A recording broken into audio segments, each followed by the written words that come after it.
So those are the voices of Indian students, but there's breaking news now coming in. Prime Minister Narendra Modi, in a very short while from now, is set to arrive at the Maryinsky Palace, which is the official residence of Ukrainian President.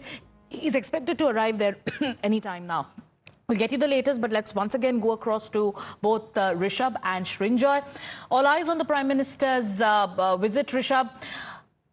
What are the talks going to be about? Obviously, the top emphasis, like everyone has been pointing out, be it the people on the ground, be it experts, peace is #1 priority. But what else, if you could also break down the details?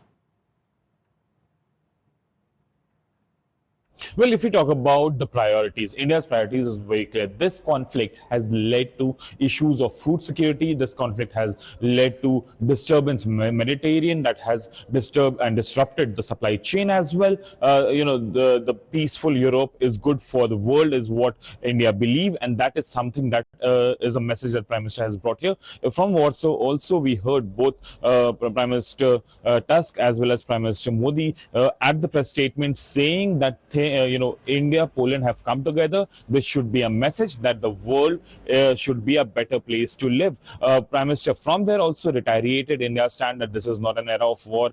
Solutions can't be found on a battlefield, and dialogue and diplomacy is the way forward. So that is the priority of this visit. Prime Minister Narendra Modi is meeting President Zelenskyy third time after the war had begun in February 2022. 2 times on the sidelines of G7, and this very important meeting here in Kyiv that will happen in a short while from now in Kyiv. That will be also very important. And all the 3 instances, or the last 2 instances for that matter, we have been given to understand that Prime Minister has always spoken about mutual peaceful agreement between the 2 parties, and that is what he also spoke to President Putin, be it back in the SCO in September 2022, or for that matter now when he met Prime President Putin in Moscow in July. So the way India is positioning itself is very clear that we want peace, but the peace would only come when the hostilities will cease and both the parties would come to table.